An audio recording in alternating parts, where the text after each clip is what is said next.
تب سیموئیل نے سب اسرائیلیوں سے کہا، دیکھو جو کچھ تم نے مجھ سے کہا میں نے تمہاری ایک ایک بات مانی اور ایک بادشاہ تمہارے اوپر ٹھہرایا ہے، اور اب دیکھو یہ بادشاہ تمہارے آگے آگے چلتا ہے۔ میں تو بڈھا ہوں اور میرا سر سفید ہو گیا، اور دیکھو میرے بیٹے تمہارے ساتھ ہیں۔ میں لڑکپن سے آج تک تمہارے سامنے ہی چلتا رہا ہوں۔ میں حاضر ہوں، سو تم خداوند اور اس کے ممسوح کے آگے میرے منہ پر بتاؤ کہ میں نے کس کا بیل لے لیا یا کس کا گدھا لیا، میں نے کس کا حق مارا یا کس پر ظلم کیا، یا کس کے ہاتھ سے میں نے رشوت لی تاکہ اندھا بن جاؤں، بتاؤ اور یہ میں تم کو واپس کر دوں گا۔ انہوں نے جواب دیا، تو نے ہمارا حق نہیں مارا اور نہ ہم پر ظلم کیا اور نہ تو نے کسی کے ہاتھ سے کچھ لیا۔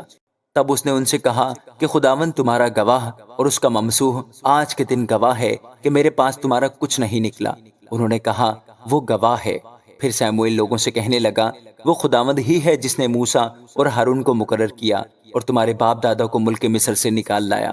سو اب ٹھہرے رہو تاکہ میں خداوند کے حضور ان سب نیکیوں کے بارے میں جو خداوند نے تم سے اور تمہارے باپ دادا سے کی گفتگو کروں۔ جب یعقوب مصر میں گیا اور تمہارے باپ دادا نے خداوند سے فریاد کی تو خداوند نے موسیٰ اور ہارون کو بھیجا، جنہوں نے تمہارے باپ دادا کو مصر سے نکال کر اس جگہ بسایا، پر وہ خداوند اپنے خدا کو بھول گئے۔ سو اس نے ان کو حضور کی فوج کے سپہ سالار سیسرا کے ہاتھ اور فلسطینیوں کے ہاتھ اور شاہ مواب کے ہاتھ بیچ ڈالا، اور وہ ان سے لڑے۔ پھر انہوں نے خداوند سے فریاد کی اور کہا، ہم نے گناہ کیا اس لیے کہ ہم نے خداوند کو چھوڑا اور بالیم اور استارات کی پرستش کی، پر اب تو ہم کو ہمارے دشمنوں کے ہاتھ سے چھڑا تو ہم تیری پرستش کریں گے۔ سو خداوند نے یروبال اور بدان اور یفتح اور سیموئیل کو بھیجا اور تم کو تمہارے دشمنوں کے ہاتھ سے جو تمہارے چاروں طرف تھے رہائی دی، اور تم چین سے رہنے لگے۔ اور جب تم نے دیکھا کہ بنی امون کا بادشاہ ناحس تم پر چڑھ آیا تو تم نے مجھ سے کہا کہ ہم پر کوئی بادشاہ سلطنت کرے، حالانکہ خداوند تمہارا خدا تمہارا بادشاہ تھا۔ سو اب اس بادشاہ کو دیکھو جسے تم نے چن لیا اور جس کے لیے تم نے درخواست کی تھی۔ دیکھو خداوند نے تم پر بادشاہ مقرر کر دیا ہے۔ اگر تم خداوند سے ڈرتے اور اس کی پرستش کرتے اور اس کی بات مانتے رہو اور خداوند کے حکم سے سرکشی نہ کرو، اور تم اور وہ بادشاہ بھی جو تم پر سلطنت کرتا ہے خداوند اپنے خدا کے پیرو بنے رہو تو خیر، پر اگر تم خداوند کی بات نہ مانو بلکہ خداوند کے حکم سے سرکشی کرو تو خداوند کا ہاتھ تمہارے خلاف ہوگا جیسے وہ تمہارے باپ دادا کے خلاف ہوتا تھا۔ سو اب تم ٹھہرے رہو اور اس بڑے کام کو دیکھو جسے خداوند تمہاری آنکھوں کے سامنے کرے گا۔ کیا آج گیہوں کاٹنے کا دن نہیں؟ میں خداوند سے عرض کروں گا کہ بادل گرجے اور پانی برسے اور تم جان لو گے اور دیکھ بھی لو گے کہ تم نے خداوند کے حضور اپنے لیے بادشاہ مانگنے سے کتنی بڑی شرارت کی۔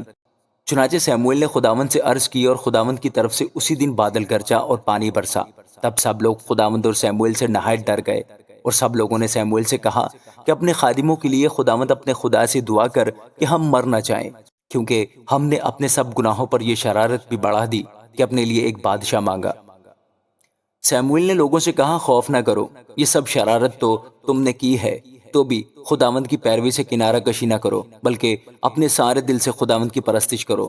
تم کنارہ کشی نہ کرنا، ورنہ باطل چیزوں کی پیروی کرنے لگو گے جو نہ فائدہ پہنچا سکتی ہیں نہ رہائی دے سکتی ہیں، اس لیے کہ وہ سب باطل ہیں، کیونکہ خداوند اپنے بڑے نام کے باعث اپنے لوگوں کو ترک نہیں کرے گا۔ اس لیے کہ خداوند کو یہی پسند آیا کہ تم کو اپنی قوم بنائے۔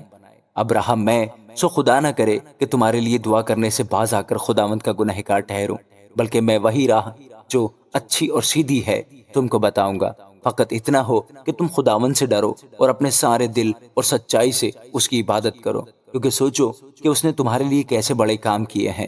پر اگر تم اب بھی شرارت ہی کرتے جاؤ تو تم اور تمہارا بادشاہ دونوں کے دونوں نابود کر دیے جاؤ گے۔ آمین۔